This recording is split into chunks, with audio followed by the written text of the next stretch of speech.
வணக்கம், welcome to கனின்மணி channel. நான் உங்கள் பானுமதி.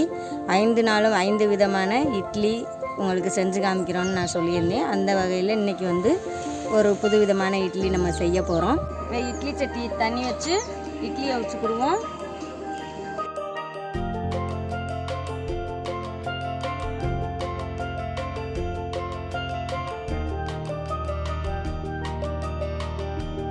இப்போ இட்லியை ஊற்றியாச்சு, மூடிடலாம். ஒரு 10 நிமிஷம் அவியட்டும்.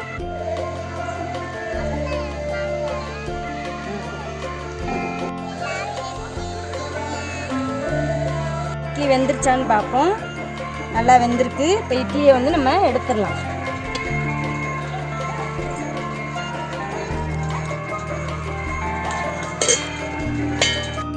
இந்த மாதிரி இட்லியை அவிச்சுக்கிட்டு இப்போ இட்லி மஞ்சூரியன் பண்ணுவோம்.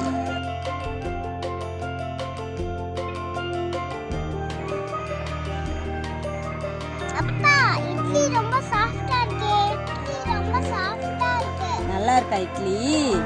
சூப்பராக பஞ்சு போல இருக்கா? நம்ம அவிச்சு வச்சிருக்க இட்லியை கொஞ்சம் பெரிய பெரிய பீஸாக கட் பண்ணிக்கிடுவோம். இப்போ வாங்க எப்படி கட் பண்ணுறதுன்னு பார்க்கலாம்.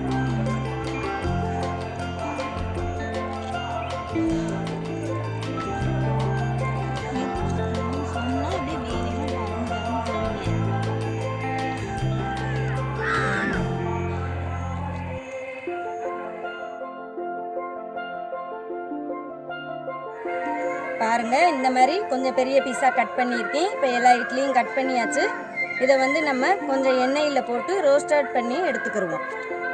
கடாய் வச்சுட்டு இட்லி பொரிக்கிறதுக்காக ரோஸ்டட் பண்ணுறதுக்காண்டி எண்ணெய் ஊற்றுறேன்.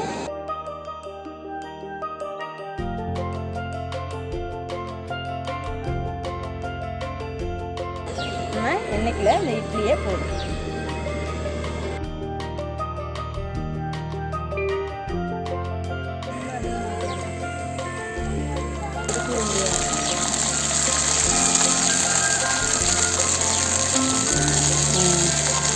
இந்த உடனே இந்த மாதிரி திருப்பி விட்டுக்கணும்.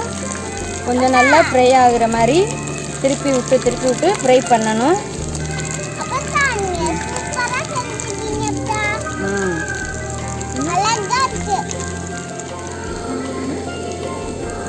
தனித்தனியாக தட்டில் எடுத்து வச்சுருவோம்.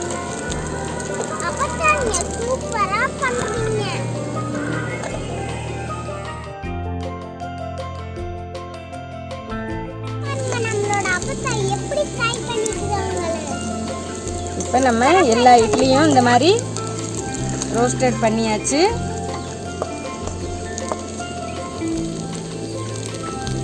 எல்லாமே கோல்டன் ப்ரௌன் கலரில் ரோஸ்டட் ஆக்கி எடுத்து வச்சுக்கிடுவோம்.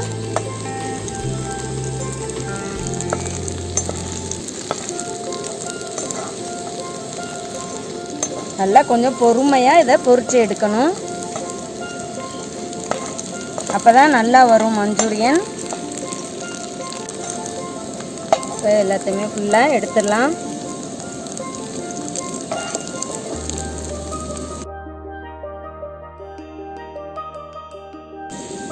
இப்போ வெங்காயம் போட்டு இந்த மாதிரி வதக்கிக்குவோம். நல்லா வெங்காயம் வதங்குறதுக்காக கொஞ்சம் சால்ட் போட்டுக்குவோம்.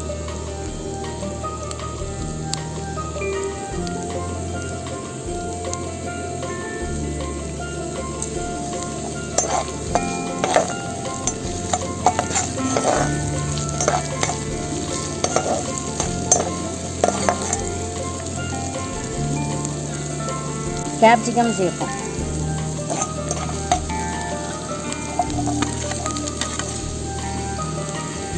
கேப்சிகம் சேர்த்துட்டு நல்லா கொஞ்சம் கிண்டி விடுவோம்.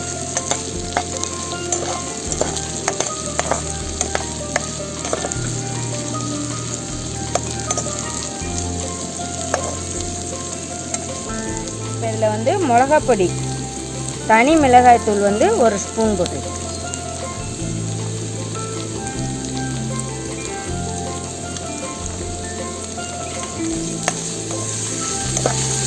காரம் நம்ம உங்களுக்கு தேவையான அளவு மிளகாத்தூள் சேர்த்துக்கோங்க. நாங்கள் கேப்சிகம் சேர்த்துக்கனால 1 ஸ்பூன் போட்டிருக்கோம்.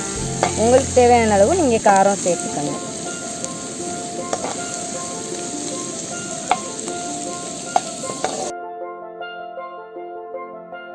இதில் கொஞ்சம் சோயா சாஸ் ஆட் பண்ணுறேன்.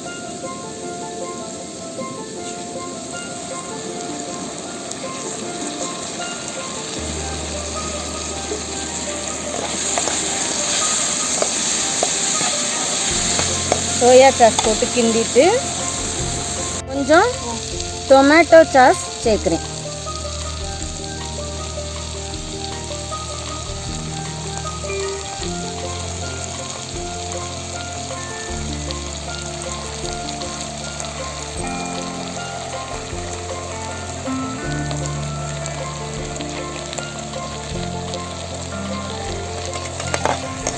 டொமேட்டோ சாஸ் சேர்த்து இப்படி நல்லா கிளறி விட்டுட்டு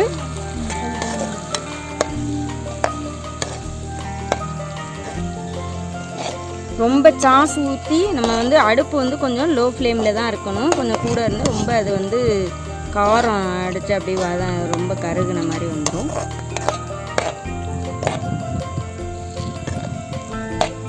பாருங்கள், இப்போ நல்லா சாஸ் ஊற்றி எல்லாமே நல்லா கிண்டியாச்சு. இதில் இப்போ நம்ம செஞ்சு வச்சுருக்க மஞ்சூரியன் வந்து இட்லி மஞ்சூரியனை இதில் கலந்துடலாம். டொமேட்டோ சாஸ் எல்லாமே போட்டு நல்லா கலந்தாச்சு. இப்போ இதில் நம்ம கோல்டன் ப்ரௌனாக பொரிச்சு வச்சுருக்க இந்த இட்லி மஞ்சூரியனை வந்து இதில் ஆட் பண்ணிடலாம்.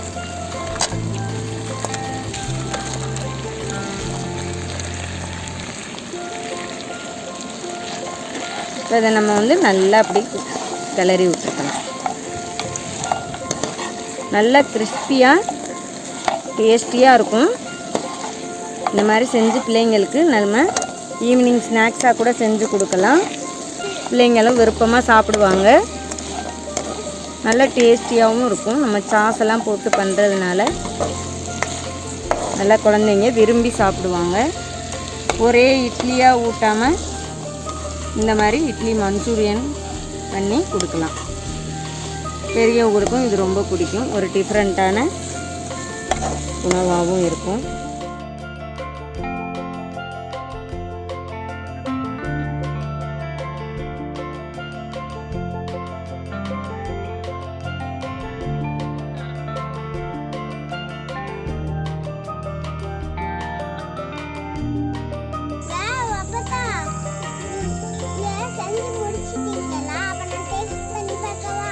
வா, செஞ்சு முடிச்சிட்டேன். டேஸ்ட் பண்ணி பார்த்துட்டு சொல்லி எப்படி இருக்குன்னு. அப்போ தான் செஞ்ச இட்லி மஞ்சூரியன்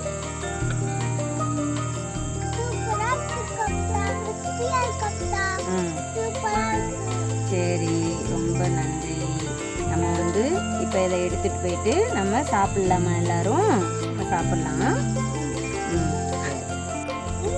உங்களுக்கு பிடிச்சிருந்தா லைக் பண்ணுங்கள், ஷேர் பண்ணுங்கள், கமெண்ட் பண்ணுங்கள்.